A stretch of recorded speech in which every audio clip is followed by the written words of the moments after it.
Hello नमस्ते जय हिंद साथियों, मैं आपका स्वागत करते हैं पूर्व एजुकेशन यूट्यूब चैनल में, जिसमें हम आज आपको पढ़ाने वाले हैं कारक।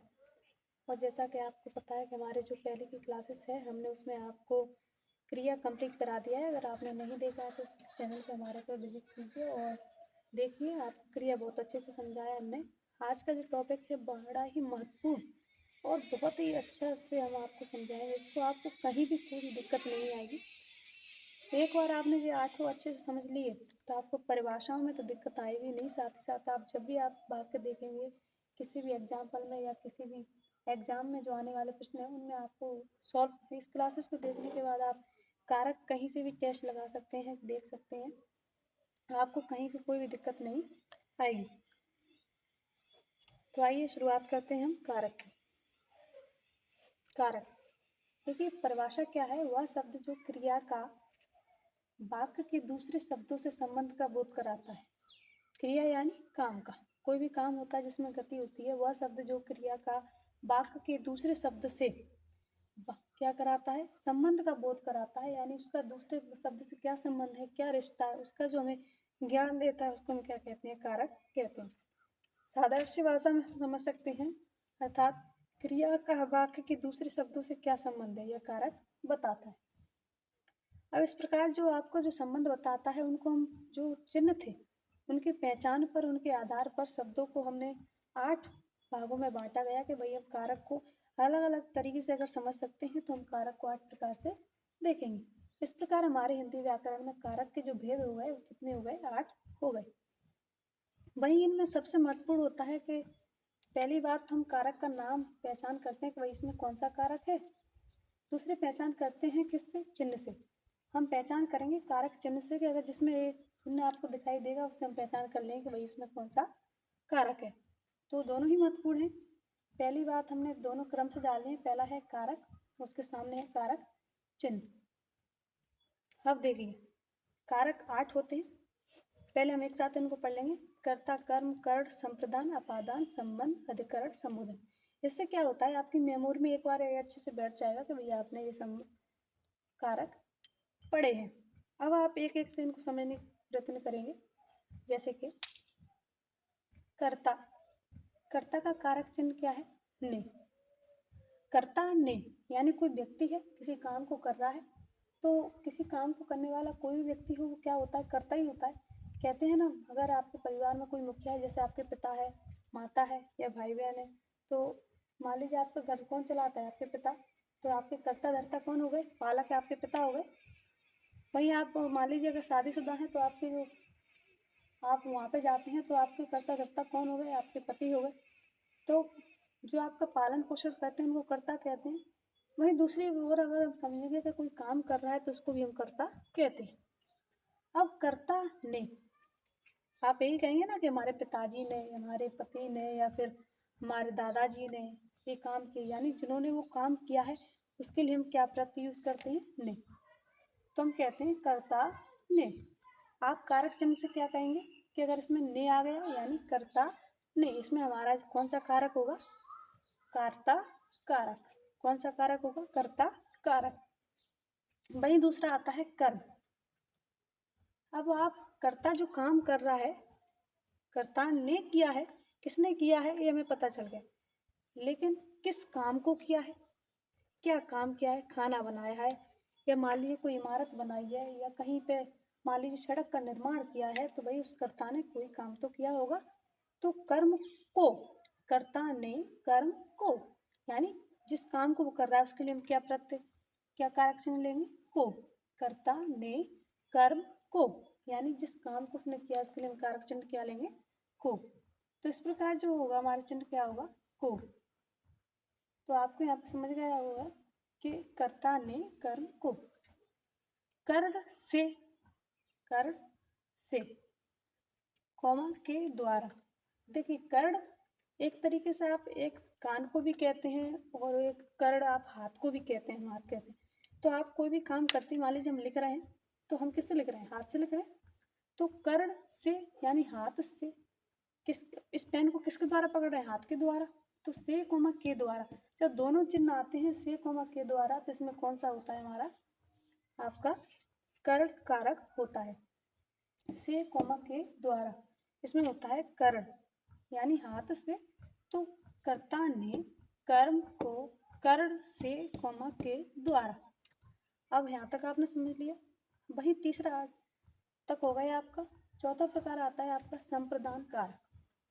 संप्रदान कारक, देखा नाम से स्वयं पता चल रहा है, वैसे हम समझाते शुरू से आ रहे हैं कि भाई हिंदी है और हिंदी कहती है मैं हिंदी हूँ, हिंदी है हम और हिंदुस्तान है हमारा, यानी हिंदी स्वयं कहती है कि हम ये है। आप शब्द को पढ़िए, संप्रदान यानी कोई व्यक्ति अगर किसी को दान देता है तो किसी ना किसी इच्छा से देता है, या तो इस वजह से देता है कि अगले जन्म में हमको अच्छा सा जन्म मिले, दूसरी इस वजह से कि हमको आगे अपने जीवन में कोई भी दिक्कतों का सामना ना करना पड़े, इसलिए वो दान करता है।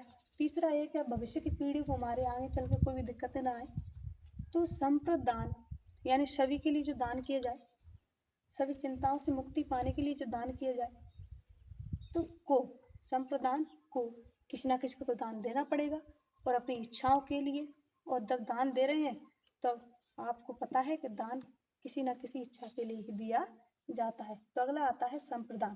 तो इसका चार कारक चिन्ह क्या हो गया? संप्रदान के लिए को कॉमा के लिए, संप्रदान के लिए क्या हुआ है? को कॉमा के लिए। वही अगला आता है आपका अपादान। क्या गया? अपादान। अब आप दान कर रहे हैं तो जो अपने आप से आप दान कर रहे हैं तो अपने आप से तो अलग करेंगे। कोई वस्तु जब आपने दान की कि भाई ये लो, ये पेन अब आज से आपकी है, तो यानी हमने दान कर दी, तो अब उस पर आपका कोई अधिकार नहीं होता है।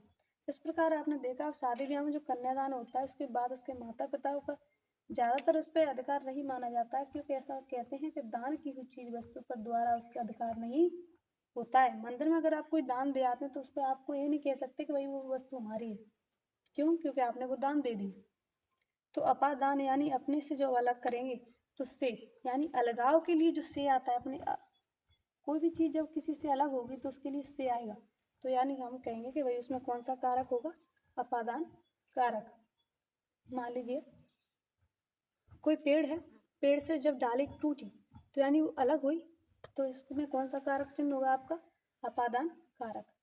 दूसरा, बादल से जब बूंद गिरी तो बादल से बूंद अलग हुई, तो उसमें कौन सा कारक हो गया? अपादान कारक। तो जब भी आप अलग होने की बात करेंगे तो से आएगा, और एक से किसके आएगा? करण, किसी के द्वारा कोई काम होता है तो आता है। तो दोनों में अंतर समझ में आ गया? दोनों कंफ्यूज मत होना, क्योंकि आपके दिमाग में आया होगा कि भाई करण में भी से है, अपादान में भी से है, तो भाई बताइए हम पहचान कैसे करेंगे कि दोनों में कारक अलग अलग कौन से हैं? तो कर्म जिसके द्वारा अगर कोई काम होता है तो वो कर्म कर्ण होगा, कर्ण कारक चिन्ह के लिए। भाई अगर आपसे कोई चीज़ अलग हो रही है, किसी वस्तु से कोई चीज़ वस्तु दूसरी अलग हो रही है, तो उसके लिए हम क्या करेंगे? अपादान कारक को कहेंगे। वही छठवा आता है आपका संबंध। क्या आता है? संबंध कारक। एक चीज़ जरूर है कि जब आप दान करते हैं और अपने से कोई चीज़ अलग कर देते हैं तो आपका किसी न किसी से संबंध बन जाता है। जैसे कि आपके घर पे अगर कोई मान लीजिए कोई भूखा है, खाना मांगने आया, तो आपने कहा भाई लो खाना हमने दान कर दिया, तो अगले दिन वो आपके गुणगान करेगा, यानी आपका संबंध बन जाएगा। वो कहेगा भाई क्या आपका घर अच्छा है, आपका भला हो, जे दो, तो आपसे संबंध बन जाएगा। तो आपको अलग अलग नाम से संबंध कर देगा। मान लीजिए आपकी दादी है तो उसको काका काकी कह दे, नाना नानी कह दे। और अगर आप मान लीजिए उसकी हम उम्र के हैं तो ओरी रारी कह दे। तो इस तरीके जो शब्द होते हैं, जब किसी से संबंध बनता है, मान लीजिए जब किसी से रिश्ता बन जाता है तो मन भाव का, तो उसको हम क्या कहते हैं? का कोमा की कोमा के कोमना कोमनी कोमने कोमरा कोमरी कोमदे। इस तरीके के जो संबंध आपके दर्शाते हैं जे वाले कारक चिन्ह, तो इनको हम कहेंगे इसमें कौन सा कारक चिन्ह है? संबंध कारक चिन्ह। अगला आता है हमारा कौन सा? अधिकरण। कौन सा आता है? अधिकरण।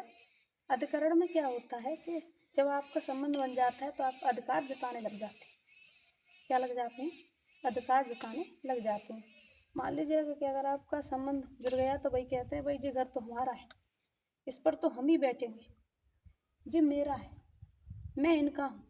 इस तरीके के जो शब्द आते हैं वो किस में आते हैं? आपके अधिकरण कारक में आते हैं। यानी कोई वस्तु मान लीजिए टेबल पर रखी है, पेन, तो कहेंगे जब इस पर टेबल पर रखी है तो इसमें कौन सा कारक है? अधिकरण कारक। मैं आपका हूँ, इसमें कौन सा कारक है? अधिकरण कारक। तो इस तरीके के जो शब्द होते हैं उसमें कहते हैं कि भाई इसमें अधिकरण कारक है। वही अगला होता है संबोधन कारक। किसी को आश्चर्यचकित से, अचानक से जो चीज होती है, फिर हम अलग से इसको संबोधित करते हैं, हे राम, अरे क्या हुआ। मान लीजिए आपके घर पे अचानक से बुआ आ गई, अरे बुआ आप कब आई, हे भगवान ये अचानक क्या हो गया। मान लीजिए आपके घर में कोई घटना वगैरह हो गई तो आप कहेंगे। तो इस तरीके की जो आश्चर्यचकित, मान लीजिए सरप्राइज जो चीज होती है, आपको पता नहीं रहता, ऐसी चीजों के लिए हम कहते हैं संबोधन कारक, जिसके लिए हम कहते हैं हे कोमा अरे। तो आप एक तरीके से देखिए, आप एक साथ पढ़ सकते हैं कि कर्ता ने यानी कोई व्यक्ति है, उसने काम ने कर्म को यानी किसी काम को किया, कर्ण यानी हाथ के द्वारा, से कोमा के द्वारा, संप्रदान किसी मुक्ति के लिए, किसी काम को कि अपनी इच्छाओं के लिए, तो दान किया तो ने को कोमा के लिए। अपादान अपने से अलग किया भाई, तो से कारक चिन्ह, अपने से अलग किया तो संबंध बन गया, तो हमने पुकारा का कोमा की कोमा निया कोमा नी कोमा रा कोमा री कोमा रे। भाई उस पर फिर संबंध बन गया तो हम अधिकार तो कहेंगे कि मैं आपका हूँ और आप इस पर बैठ सकती हैं, या फिर आप पर मेरा अधिकार है। तो इस तरीके जो शब्द आते हैं मैं कोमा पर, अधिकरण कारक। वही अगला होता है संबोधन। किसी को पुकारते हैं हे हरे, तो इसमें होता है संबोधन कारक। तो आपको हमारे कारक समझ में आए कि नहीं है, और इसकी हम परिभाषा अगली क्लास में लिखाएंगे आपको, क्योंकि हम चाहते हैं कि आप इसको एक बार याद कर लें। परिभाषाओं में कुछ नहीं रखा, जैसा आपने समझा है बिल्कुल वैसा ही आएगा। तो हम थोड़े से उदाहरण देकर परिभाषाएं लिखा देंगे आपको, और आपको कारक चिन्ह में कोई भी दिक्कत नहीं आएगी।